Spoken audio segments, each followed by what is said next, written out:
Rabbi Yisrael Baal Shem Tov was a very holy master who lived about 200 years ago in Russia or Ukraine. And he had a very special ability in that he could communicate with animals. And the way he utilized this special gift is using telepathy with his horse and carriage. So one day the Holy Baal Shem Tov went on a trip with his students, and they were going deeper and deeper into the forest. And his students were seeing that the sun was starting to set. It's getting close to Shabbat. They're getting further and further away from home, and it looks like they're getting lost. And they were starting to worry. They said to themselves, oh my gosh, has the Baal Shem Tov lost his powers? What's happening? Well, the Baal Shem Tov had faith, and they kept going in the forest.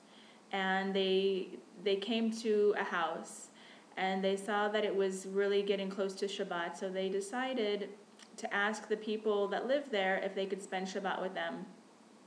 So Rabbi Baal Shem Tov sent his students to knock on the door, and they knocked on the door, and there was a very grumpy old man, and he said, what do you want? And they said, we're lost in the forest, we have no place to go for Shabbat, can we please stay by you? So the man said no, and he slammed the door in their faces, and they came back to the Baal Shem Tov, and they didn't know what to do. So the Baal Shem Tov told them, no, go back and ask him again. So they did. And the man said to them, I know your type, you Hasidim, you like to sing and make noise on Shabbat, and I don't want it. I want a quiet Shabbat, and if you can be quiet, you can stay in my barn. So they said, okay, they had no other choice, really. So they stayed at this man's house for Shabbat, and the place was disgusting.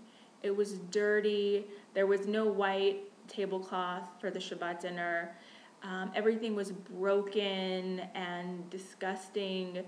The soup was cold and it tasted like water. The food was disgusting and had such a little amount. The challah was like a rock. It was really like the worst Shabbat that they ever had in their life. Plus, they couldn't sing, as was their normal custom, so they were really having a horrible time. So for the first time in their lives, they couldn't wait for Shabbat to be over so they can get out of there. They stayed in the barn, which smelled like animals, and they really hated it. So Motzei Shabbat comes, they're getting ready to leave, and the man says to them, what are you doing? You can't leave. Now you must work for me to pay off that you stayed with us for Shabbat. So they had no choice, and they started doing all kinds of work in the farm, in the field, in the house, repairing, cleaning, painting. A day after day pass, and they see that this man is not letting them go. And so finally, it becomes another Shabbat. And they said, oh no, how can we stand another Shabbat at this horrible place? This is like the worst predicament they could ever imagine. But this Shabbat was different. The wife of the husband looked beautiful. The place was clean. It smelled good. There was a white tablecloth in honor of Shabbat. Instead of silverware, there was goldware, china plates. Food was delicious. They didn't understand this contrast between the last Shabbat and this Shabbat.